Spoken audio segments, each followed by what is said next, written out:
Hi everyone, कैसे हैं आप सब। आई होप कि सब ठीक होंगे। तो स्वागत है आपका जीके चैलेंज जोन पर। तो यहाँ पर आपको डेली आपको प्रैक्टिस एमसीक्यूज मिल जाते हैं फाइनेंस अकाउंट असिस्टेंट के रिलेटेड। तो एक स्टूडेंट्स का कमेंट था कि आप ऐसे मिक्स हो जाते हैं, आप टॉपिक वाइज जो है लाइन। मैंने वही सोचा कि क्योंकि आगे अभी ऑफिशियल जो है डेट तो अनाउंस हुई नहीं है कि फलानी डेट को आपको होने वाला है। जब तक नहीं होता तब तक हम एक एक टॉपिक को लेकर उसी के ऊपर जितने भी एमसीक्यूज वगैरह बनते हैं, जैसे आज का टॉपिक हमने लिया है current events of national and international importance का। ठीक है, इसी तरीके से आज या कल मतलब एक दो दिन जो है इसके ऊपर डिस्कस करेंगे या फिर एक एक करके करेंगे। उसके बाद साथ में नेक्स्ट जो टॉपिक आएगा हमारे पास है जो है फिजिकल डिवीजन ऑफ या पॉलिटिकल डिवीजन ऑफ इंडिया, ऐसा कुछ टॉपिक है हमारा रहने वाला, उसके ऊपर करेंगे। तो इसी तरीके से टॉपिक वाइज जो है वो हम करेंगे। ठीक है, तो ये मैंने जो क्वेश्चन रखे हैं काफ़ी ऊपर लेवल के रखे हैं, क्योंकि आज भी अगर अपने एग्ज़ाम जो कल एग्ज़ाम हुआ है शायद सोशल फॉरेस्ट्री ऐसा कुछ था जिसका हुआ है एग्ज़ाम, उसमें आपने अगर पैटर्न देखा होगा। इस बार जो कंप्यूटर रह रहा था, सॉरी कंप्यूटर ने मैथमेटिक्स रह रहा था, उसमें भी जो है इतना हाई लेवल का पूछा गया था। सात सात आठ आठ लाइन्स थी उस क्वेश्चन में। आप सात सात आठ आठ लाइनें जब पढ़ के आंसर करोगे, उसके लिए आपको 2 मिनट या 3 मिनट आपको चाहिए होते हैं। उसके बाद एनालाइज वगैरह करना है। तो लगभग अब ये मानकर चलिए कि वो भी ग्रेजुएशन लेवल के ऊपर था। जो भी ग्रेजुएशन लेवल के ऊपर एग्जाम हो रहे हैं, एक रीजनिंग का भी थोड़ा सा बज रहा है कि रीजनिंग का भी पैटर्न उतना चेंज नहीं किया है। तो अगर जैसे ये चल रहा है, जिस हिसाब से जगह से भी लेकर चल रहा है, तो ये आप मान कर चलिए कि आपको रीजनिंग भी आपको डिफ़िकल्ट लेवल के ही मिलने वाली है आगे। तो जनरल अवेयरनेस तो थी ही। तो ये जो है फाइनेंस अकाउंट असिस्टेंट का एग्ज़ाम आपका ग्रेजुएशन लेवल के ऊपर रहेगा, तो ये अपर लेवल का रहेगा। तो ये आपकी एक राय जानना चाहूँगा मैं। आज मैंने जो 20 क्वेश्चन रखे हैं, ये आप यूँ मान लीजिएगा ये जेके पीएससी लेवल के क्वेश्चन रखे हैं।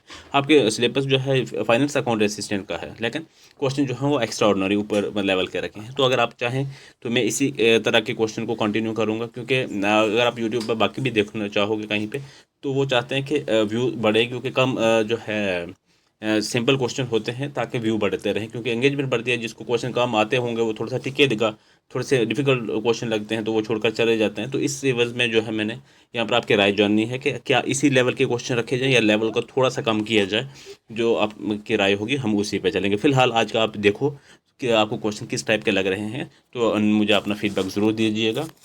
तो अगर आप चैनल पर नए हैं तो चैनल को जरूर सब्सक्राइब कर लीजिए। पहला क्वेश्चन है हमारे पास, क्योंकि बाकी अगर आपको पीडीएफ वगैरह भी मैं कोशिश करता रहता हूँ कि टेलीग्राम पे प्रोवाइड कर दूँ। जेके पीएससी तक अगर आपको या यूपीएससी के अगर आप तैयारी कर रहे हैं, तो उसके भी मैं जो है वहाँ पर नोट्स वगैरह जो भी मटेरियल होता है वो टेलीग्राम पर डालता रहता हूँ।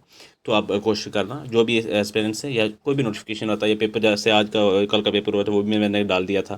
तो जो भी ऐसे होते हैं तो वो वहाँ पर मैं नोटिफिकेशन जो है वो होते हैं वो डाल देता हूँ। आपको आसानी हो जाएगी। यहाँ से वीडियो बनाओगे फिर देखोगे थोड़ा लंबा प्रोसेस हो जाता है, जो भी शार्ट होते हैं तो वो वहाँ पर जो है डाल देता हूँ। इसका भी मैं जो लेक्चर है इसका भी मैं सोच रहा हूँ कि अगर टाइम मिला मुझे तो मैं 3-4 बजे के बीच में जो है वो वहाँ पर जो है इसकी PDF अपलोड कर दूँगा। ठीक है, जो शुरू करते हैं, ज़्यादा टाइम नहीं लेंगे आपका। क्वेश्चन ये कह रहा है कि consider the following statement regarding the NS national research foundation. Short में जो है ANRF जो है लिखा है, ये आपको ऑप्शंस में जो है इसी तरह शॉर्ट में ही मिलेगा, तो ये याद रख लेना।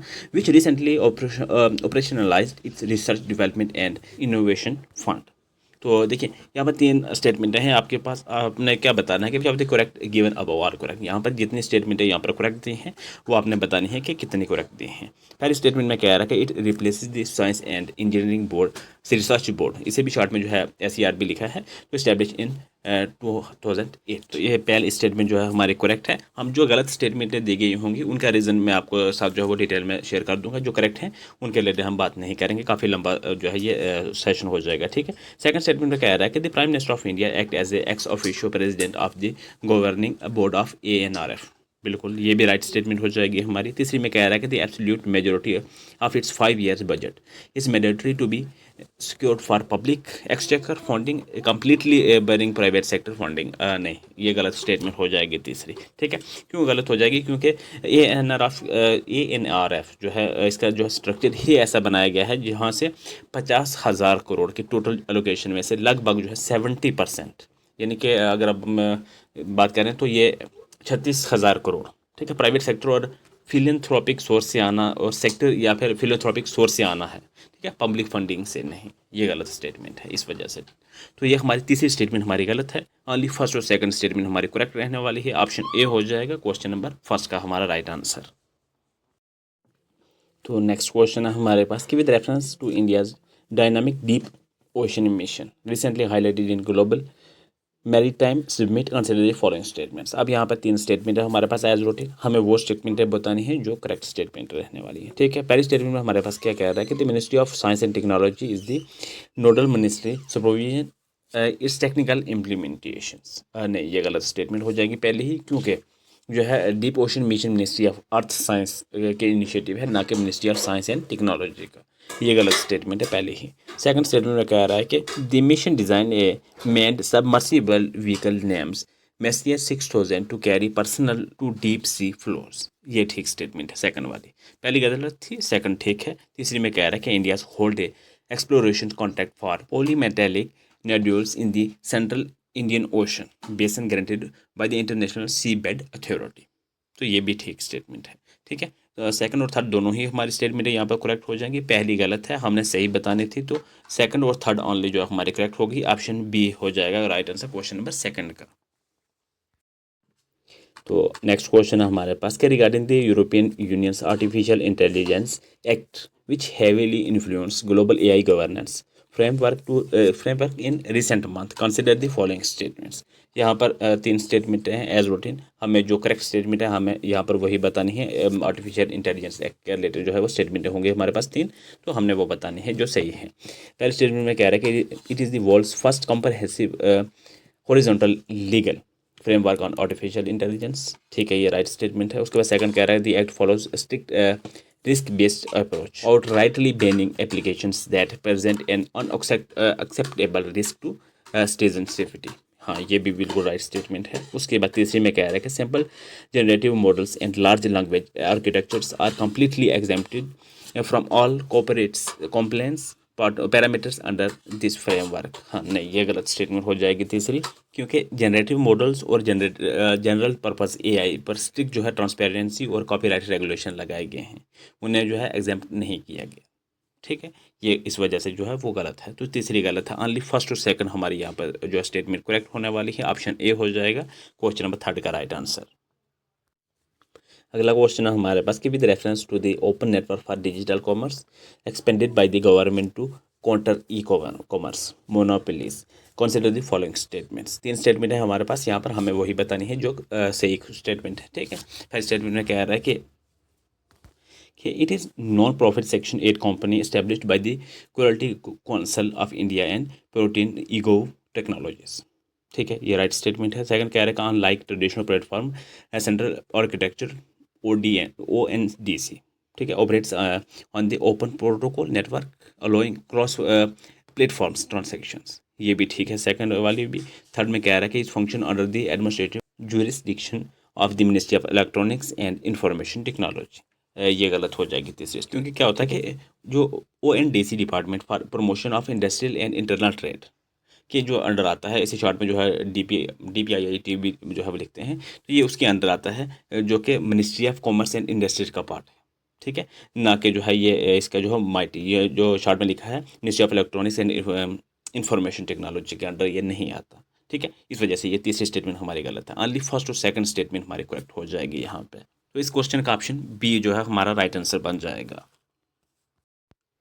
नेक्स्ट क्वेश्चन है हमारे पास, consider the following statement regarding the global biofuels alliance launched under international framework. 3 statement है हमारे पास एज रूटीन, जो सही स्टेटमेंट है हमें वो बतानी है। पहली स्टेटमेंट में कह रहा है कि it was officially initiated during the G20 new Delhi summit to accelerate the development of sustainable biofuels. ठीक है, ये राइट स्टेटमेंट है पहली। सेकंड में कह रहा है कि the alliance target A complete mandate of 50% ethanol blending in aviation turbine fuels across all member state by 2030। ये गलत स्टेटमेंट हो जाएगी यहाँ, क्योंकि अलायंस ग्लोबल कोलैबोरेशंस बढ़ाने पर फोकस करता है, स्टैंडर्ड नॉलेज या ट्रांसफ़र करता है, पर इससे जो है 50% जो इमीडिएट एवेल्यूशन मैंडेट जैसा कोई भी एब्सोल्यूट लीगल बाइंडिंग जो है कंपल्शन इम्प्लीमेंट नहीं किया गया है। ठीक है, ये इस वजह से ये गलत स्टेटमेंट हो जाएगी हमारी सेकंड वाली। तो तीसरी स्टेटमेंट में कह रहा है कि USA, India and Brazil are the core founding members of this global architecture. हाँ, ये ठीक स्टेटमेंट है यहाँ पे। पहली और तीसरी यहाँ पे ठीक स्टेटमेंट रहेगी, सेकंड वाली गलत थी, तो हमने सही जो स्टेटमेंट है वो बतानी थी, तो ऑप्शन सी हो जाएगा क्वेश्चन नंबर 5 का राइट आंसर। नेक्स्ट क्वेश्चन है हमारे पास कि with reference to the Bashini AI project of the government of India recently integrated into various service sectors. Consider the following statements. ठीक है। भाषणी AI प्रोजेक्ट के रिलेटेड जो है हमारे पास 3 स्टेटमेंट रहेंगी और हमने वो बतानी है जो सही स्टेटमेंट है यहाँ पे दी गई है। ठीक है। पहले स्टेटमेंट में क्या कह रहा है कि it is a national language translation mission utilising AI and open source models. ठीक है, ये राइट स्टेटमेंट है। सेकंड कह रहा है कि the primary objective to the transcend language barriers by providing real-time translation services all across all 22 schedules Indian languages। ये भी ठीक स्टेटमेंट का है, ये भी ठीक है। यानी कि तीसरी में कह रहा है कि it operates directly under the regulatory guidelines of the ministry of culture and preserve classical scripts. नहीं, ये गलत हो जाएगी। तीसरी स्टेटमेंट हमारी यहाँ गलत है।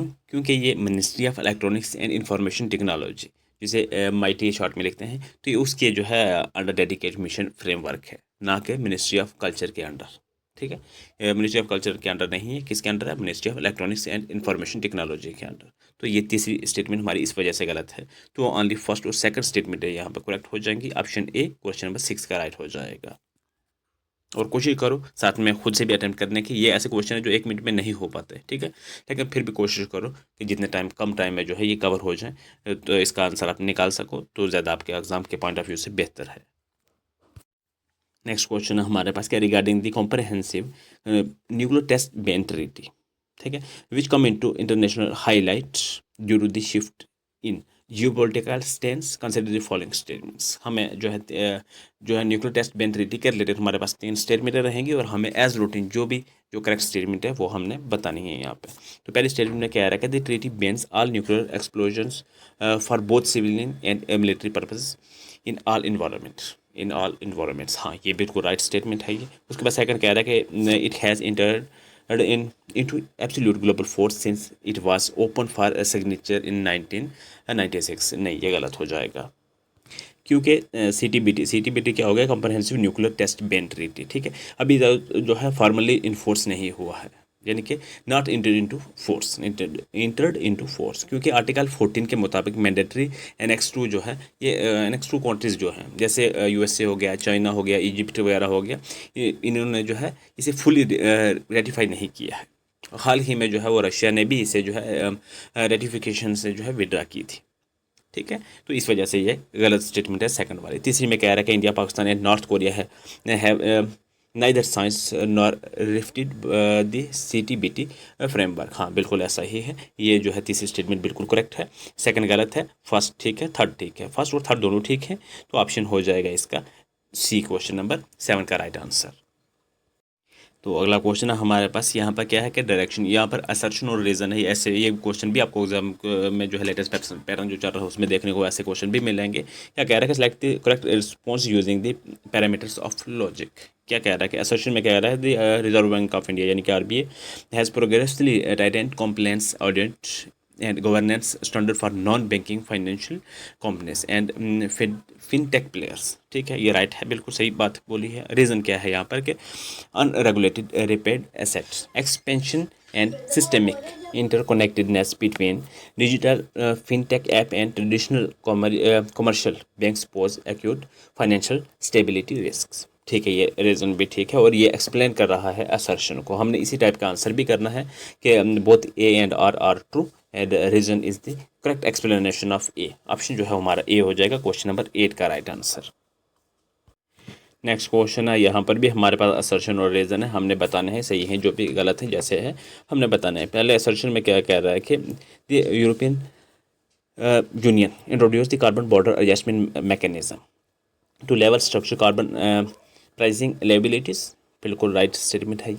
उसके बाद रीजन में कह रहा है कि imposing tariffs on energy initiative imports prevent carbon leakage where European companies might shift manufacturing to national with weaker climate regulations. ठीक है, ये भी राइट है, यानी कि आंसर हमारा ये दोनों ठीक हो जाएंगे। आंसर हमारा ऐसा बनेगा बोथ A एंड R, यानी कि असर्शन और रीजन दोनों ठीक है and reason is a correct explanation of assertion. Option A हो जाएगा, क्वेश्चन नंबर 9 का हमारा राइट आंसर। नेक्स्ट क्वेश्चन है, यहाँ पर भी हमारे पास असर्शन और रीजन है, हमने बताना है सही है गलत है, जो भी है वो बताने हैं। असर्शन में कह रहा है कि India's semiconductor mission has allocated massive monetary incentive package under the modifying program for development of semiconductor and display manufacturing ecosystem. ठीक है, ये राइट है जो असर्शन। ठीक है, रीजन में क्या कह रहा है कि total critical self reliance in fabrication assembly prevent geopolitical choke points from disrupting consumers electronics supply lines. ठीक है, ये भी रीज़न भी ठीक है, और यहाँ पे ये एक्सप्लेनेशन दे रहा है असर्शन की, तो इसका भी आंसर ऑप्शन ए हो जाएगा। Both A and R true, R is the correct explanation of A. Question number 10 का भी ऑप्शन ए राइट हो जाएगा। तो अगला क्वेश्चन है हमारे पास कि यहाँ पर भी असर्शन और रीज़न दिया, हमने बताना है जो सही है। पहले में असर्शन कह रहा है कि द इंटरनेशनल मॉनेटरी फंड यानी कि IMF recommended global economics to focus heavily on domestic structural corrections rather than relying solely on continuous expansionary monetary policies। ठीक है, ये assertion ठीक है। रीज़न में क्या कह रहा है कि chronic prolonged elevated core inflammation reduce consumers purchasing capacity and halts organic capital investments। ठीक है, ये भी रीज़न भी ठीक है, और यहाँ पर रीज़न जो है एक्सप्लेन कर रहा है असर्शन को। यहाँ पर भी इसका भी आंसर ऑप्शन ए जो है राइट हो जाएगा क्वेश्चन नंबर 11 का। तो अगला क्वेश्चन है हमारे पास। अब यहाँ पे क्या है कि मैच दी फॉलोइंग है। Match the international operational military exercise recently जो है करवाई गई इंडिया और ग्लोबल पार्टनर के साथ, वो हमने करेक्टली मैच करके बताना है। ये काफ़ी इंपॉर्टेंट हो जाएगा एग्जाम के पॉइंट ऑफ व्यू से क्वेश्चन, इससे अच्छे से देख लेना। क्या कह रहा है कि एक लिस्ट में जो है एक्सरसाइज नेम है, दूसरी तरफ जो पार्टनर कंट्रीज हैं उनका नाम है। हमें करेक्टली जो मैच करके जो भी सिक्वेंस में करेक्ट बनेगा वो हमने आंसर करना है। तो एक्सरसाइज कौन सी है? एक्सरसाइज जो है डेस्लिक, ये जो है कौन सी पार्टनर कंट्री थी? ये उज़्बेकिस्तान। ऑप्शन ए जो है 1 के साथ मैच कर जाएगा। उसके बाद एक्सरसाइज डेजर्ट टाइगर, ये कौन सी कंट्री थी साथ में? UAE थी, एज इट इज़ जैसे है। उसके बाद एक्सरसाइज वरुणा, ये कौन सी कंट्री थी साथ में? ये फ्रांस थी, ये भी एज इट इज़ है। और एक्सरसाइज नोमैड एलिफेंट जो है, ये कौन सी कंट्री पार्टनर कंट्री थी? वो है मंगोलिया। ये जैसे हैं ऐसे ही जो करेक्ट जो है दिए गए हैं ऑप्शन, तो ऑप्शन हमारा बन जाएगा, आंसर इसका बन जाएगा ऑप्शन ए राइट आंसर। जैसे सीक्वेंस में है 1 2 3 4 एज इट इज़ ही है, तो ऑप्शन ए हो जाएगा क्वेश्चन नंबर 12 का राइट आंसर। नेक्स्ट क्वेश्चन है हमारे पास। यहाँ पर भी मैच दी फॉलोइंग है, हमें मैच करना है। लिस्ट 1 में जो है जियोग्राफिकल फीचर्स दिए हैं, लिस्ट सेकंड में जो है एसोसिएट नेशंस दिए हैं। हमने जो है लिस्ट 1 को लिस्ट सेकंड के साथ मैच करना है। उसके बाद करेक्टली कोडिंग में नीचे जो है वो आंसर करना है। पहले में ऑप्शन ए में जो है क्या कह रहा है कि लेक नेरोटोन जो है किसके साथ मैच करेगा? तंजीनिया के साथ जो है करेगा, ये एज इट इज़ जैसे है वैसे ही करेगा। उसके बाद काबो डोगैडो, ये जो है ये मोज़म्बिक के साथ जो है मैच करेगा, ये भी एज इट इज़ ही मैच करेगा। जेंगिज़र कॉरिडोर जो है ये कॉक्सिस आर्मेनिया अजरबैजान वगैरह हो गया, ये इसके साथ मैच करेगा, ये भी एज इट इज़ जैसे है वैसे ही करेगा। उसके बाद जो है तो हैनल डार्क स्काई रिजर्व जो है ये लद्दाख इंडिया जो हमें है, ये भी एज इट इज़ जैसे हैं ऐसे ही मैच कर रहे हैं 1 2 3 4, तो एज इट इज़ ही आंसर इसका रहेगा। ऑप्शन ए हो जाएगा क्वेश्चन नंबर 13 का राइट आंसर। अगला क्वेश्चन है हमारे पास। यहाँ पर भी हमें मैच दी फॉलोइंग है, ये थोड़ा सा डिफिकल्ट टाइप का है। तो यहाँ पर क्या करना है, लिस्ट 1 में हमारे पास जो टर्मिनोलॉजीज दी हैं, और लिस्ट सेकंड में हमारे पास फंक्शनल डेफिनेशन वगैरह उनकी दी हैं। हमने जो है करेक्ट मैच करना है, उसके बाद उसका आंसर करना है। क्या है कि पहला सेवरन फाइनेंशियल क्लाउड, ये किसके साथ मैच करेगा? ये एज इट इज़ ये भी जैसे है ऐसे मैच करेगा। Dedicated secure cloud infrastructure controlled inside national sovereign laws के साथ ये जो है A1 के साथ एज इट इज़ जो है वो मैच कर जाएगा। उसके बाद बी जो है जेनरेटिव एडवर्सरियल नेटवर्क, ये जो है ये भी एज इट इज़ मैच कर जाएगा। Machine learning framework where two neural network consist to create synthetic data, तो ये एज इट इज़ जैसे है ऐसे मैच करेगा। उसके बाद क्वांटम की डिस्ट्रीब्यूशंस, ये क्या है कि secure communication method implementing cryptographic protocol based on quantum mechanics. ठीक है, ये भी एज इट इज़ है। उसके बाद डी जो है एज कंप्यूटिंग, ये भी एज इट इज़ है। Distribution computing topology bringing computation and storage closer to location of data source. ठीक है, एज इट इज़ है जैसे। तो यहाँ पर भी इसका भी आंसर सेम ही होगा 1 2 3 4 एज इट इज़ जैसे है, तो ऑप्शन ए हो जाएगा इस क्वेश्चन का भी राइट आंसर, क्वेश्चन नंबर 14 का। तो नेक्स्ट क्वेश्चन है हमारे पास कि consider the following statement regarding the Panchamrit climate pledge declared by India which guide current green policy initiatives. 3 statement है हमारे पास। एज रूटीन हमें जो सही स्टेटमेंट है, करेक्ट स्टेटमेंट है वो बतानी है। पहले स्टेटमेंट में कह रहा है कि रीचिंग नॉन फोर्सेस energy capacity to 500 gigawatt by 2030। ठीक है, राइट स्टेटमेंट है ये। उसके बाद सेकंड में कह रहा है कि meeting 50% of India's energy requirement for renewable energy by 2030, ये भी राइट है। उसके बाद तीसरा कह रहा है कि reducing the total projected carbon emission by 1 billion turns from now onwards till 2030, ये भी ठीक है। यहाँ पर तीनों ही स्टेटमेंट करेक्ट है, हमें करेक्ट बतानी थी, तो ऑप्शन डी हो जाएगा क्वेश्चन नंबर 15 का राइट आंसर। तो अगला क्वेश्चन है हमारे पास कि with reference to the critical minerals partnership framework heavily produced in bilateral diplomatic summits consider the following statement. अब यहाँ पर हमें तीन स्टेटमेंट एज रूटीन जैसे भी है तीन स्टेटमेंट हैं और सही जो स्टेटमेंट करेक्ट स्टेटमेंट है जो हमने वो बतानी है। पहले स्टेटमेंट में कह रहा है कि it aims to secure supply chains for minerals like lithium, cobalt, nickel and rare earth elements essential for clean energy transitions. ठीक है, ये राइट स्टेटमेंट है। सेकंड कह रहा है कि India recently join the mineral security partnership in light US led multilateral alliance. ये भी ठीक है सेकंड वाला स्टेटमेंट। उसके बाद तीसरी में कह रहा है कि Khanij Bidesh India limited is a declared domestic joint venture mandated to acquire strategic critical minerals assets about. ठीक है, ये भी राइट स्टेटमेंट है। यहाँ पर भी हमारी तीनों ही स्टेटमेंट करेक्ट हो जाएंगी। ऑप्शन डी हो जाएगा क्वेश्चन नंबर 16 का राइट आंसर।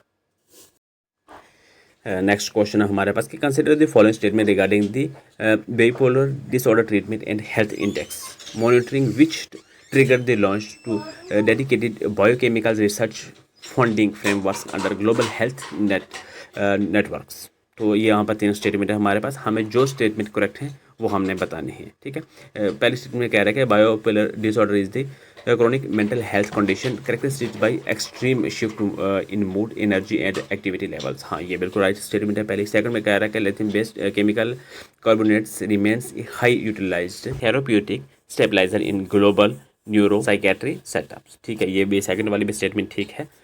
नेक्स्ट थर्ड को स्टेटमेंट हमारे पास कि the World Health Organization WHO completely remove mental health indexing track from universal health care parameters due to the cross cultural diagnostic variances. नहीं, ये गलत हो जाएगी। ये तीसरी स्टेटमेंट हमारी गलत स्टेटमेंट यहाँ पर दी गई है, क्योंकि जो है WHO मेंटल हेल्थ ट्रैकिंग को ग्लोबली जो है यूनिवर्सल हेल्थ इंडेक्स में कंटिन्यूसली अपग्रेड जो है वो कर रहा है, रिमूव नहीं कर रहा है। ये गलत स्टेटमेंट दी गई है। ठीक है, फर्स्ट और सेकंड जो है हमारा यहाँ पर करेक्ट हो जाएगा। ऑप्शन ए क्वेश्चन नंबर 17 का राइट आंसर बन जाएगा। तो अगला क्वेश्चन है हमारे पास कि regarding the World Trade Organization ministry conference dispute and agriculture subsidies consider the following statements. जो सब्सिडीज के रिलेटेड जो है यहाँ पर तीन स्टेटमेंट हैं, हमें जो सही है वो बतानी है। पहली में कह रहा है कि the peace clause allows developing countries to bypass strict subsidy limits on food procurement programmes without facing legal dispute at WTO। ठीक है, राइट स्टेटमेंट है ये। सेकंड कह रहा है कि India's minimum sport price calculation and continuously under dispute at WTO by developed nations claiming trade destruction effects। ठीक है, ये destruction effects ठीक है, ये भी राइट स्टेटमेंट है। तीसरी में कह रहा है कि peace clause provides permanent unconditional exemptions applicable to all categories of industrial export without adult hooks। नहीं, ये गलत हो जाएगी तीसरी स्टेट, क्योंकि ये परमानेंट जो है अल्टरनेटिव असेट सोल्यूशन नहीं है और ना ही ये जनरल जो इंडस्ट्रियल एक्सपोर्ट पर अप्लाई होता है। ठीक है, ये सिर्फ पब्लिक फूड सेफ्टी इन्वेंट्री या मैकेनिज्म तक जो है रिस्ट्रिक्टेड है, तो ये इतना डिटेल में जो है ये यहाँ पर नहीं जाता, इसलिए ये तीसरी स्टेटमेंट गलत हो जाएगी। ओनली फर्स्ट और सेकंड हमारा राइट हो जाएगा। ऑप्शन ए क्वेश्चन नंबर 18 का राइट बन जाएगा। नेक्स्ट क्वेश्चन है हमारे पास कि with reference to small modular reactor gaining tracking in clean energy investment policy globally consider the following statements. तीन स्टेटमेंट हैं एज रूटीन हमारे पास, हमने जो सही स्टेटमेंट है वो बतानी है। पहली में कह रहा है कि they are advanced nuclear reactor that have a power generator capacity of up to 300 megawatt per unit. ठीक है, ये राइट स्टेटमेंट है या राइट कह रहा है। उसमें दूसरी में कह रहा है SMRs require a significantly similar footprint and can be factory assembled and transported to a site for installations। ठीक है, ये भी सेकंड वाली भी ठीक कह रहा है। तीसरी में कह रहा है due to extreme scaling difference they utilise completely unenriched liquid hydrogen instead of standard fossil material cores। तो ये स्टेटमेंट तीसरी गलत हो जाएगी, क्योंकि जो है न्यूक्लियर फ्यूजन बेस स्ट्रक्चर के होने के कारण जो है अल्टरनेट वेरिएंट्स का लो इनरिच जो है यूरेनियम स्टैंडर्ड आइसोटोप्स यूज़ करते हैं। ऐसे आप जो है इसे कह सकते हैं लिक्विड हाइड्रोजन बेस्ड जो जनरेट कोर्स नहीं होता, ये चीज़ याद रखना। ठीक है, इस वजह से ये तीसरी स्टेटमेंट हमारी गलत है। ओनली फर्स्ट और सेकंड स्टेटमेंट हमारी क्वेश्चन नंबर 19 की जो है वो राइट हो जाएगी। अगला क्वेश्चन है हमारे पास कि consider the following statement regarding the global sovereign डेब्ट round table established to look into debt crisis in developing economics. यहाँ पर हमारे पास 3 स्टेटमेंटें रहेंगी, हमने वो बतानी है जो करेक्ट स्टेटमेंट होगी एज रूटीन जो भी है, ठीक है। उसके बाद पहले स्टेटमेंट में कह रहा है इट इज़ को chaired by the international monetary fund IMF जो है, the world bank and India under the global economic framework capacities, ठीक है। ये पहली स्टेटमेंट जो हमारी करेक्ट हो जाएगी। The core mandate to the bring bilateral official creditor, ये शायद हमने एक मैच फॉलोइंग में इस क्वेश्चन का, बल्कि इस जो है जो स्टेटमेंट यहाँ पर दी है इसके रिलेटेड हमने वहाँ पर किया भी था, ठीक है। तो क्या कह रहा है आगे, क्या है कि and private creditor together to streamline डेब्ट रिस्ट्रिक्टिंग प्रोसेसेस, ठीक है। ये भी जो है सेकंड वाले स्टेटमेंट भी जो है हमारी करेक्ट हो जाएगी। थर्ड में कह रहा है कि the organisation and absolute legal enforcement jurisdiction to seize national assets domains of default nations, ठीक है। हाँ, ये जो है बल्कि ये तीसरी स्टेटमेंट हमारी गलत हो जाएगी, क्योंकि ये जो कॉमन कंसिस्टेंसी बिल्डिंग जो है मल्टीलैटरल डायग्नोस्टिक फ्रेमवर्क बॉडी है, इसके पास जो है कंट्री को एसेट्स जो है डोमेन्स को सीज करने की जो है एब्सोल्यूट जुडिशियल जो है एग्जीक्यूटिव लीगल जो है इन्फोर्समेंट पावर्स नहीं होती, ठीक है, या नहीं होती या नहीं है, अब जो भी ऐसे कह सकते हैं। तो ये इस केस में जो है ये तीसरी स्टेटमेंट हमारी गलत हो जाएगी। ओनली फर्स्ट और सेकंड यहाँ पर राइट हो जाएगी, ऑप्शन बी हो जाएगा क्वेश्चन नंबर 20 का राइट आंसर। तो फिलहाल आज के लिए इतने ही क्वेश्चन रहेंगे, काफ़ी डिफिकल्ट लेवल के क्वेश्चन थे, इसलिए टाइम भी काफ़ी जो है लगभग 25-26 मिनट जो है वो यहाँ पर लगे हैं। तो डेली की तरह आपके लिए ये क्वेश्चन रहा है, इसका आंसर आपने जो है वो बताना है कि इसका क्या आंसर रहेगा। जो भी करेक्ट स्टेटमेंट, 3 स्टेटमेंट हैं, जो करेक्ट स्टेटमेंट हैं वो आपने जो है बतानी है इनमें से। तो टाइम ज़्यादा हो गया, आपने मुझे फीडबैक ज़रूर देना है कि क्या इस लेवल के जो है आपने जो है प्रैक्टिस करनी है या इसका थोड़ा सा कम कर दें, वो आपने मुझे बताना है। इस क्वेश्चन का भी आंसर आपने ज़रूर करना है। तो मिलते हैं नेक्स्ट लेक्चर में। Thanks for watching. आगे ही काफ़ी टाइम हो चुका है।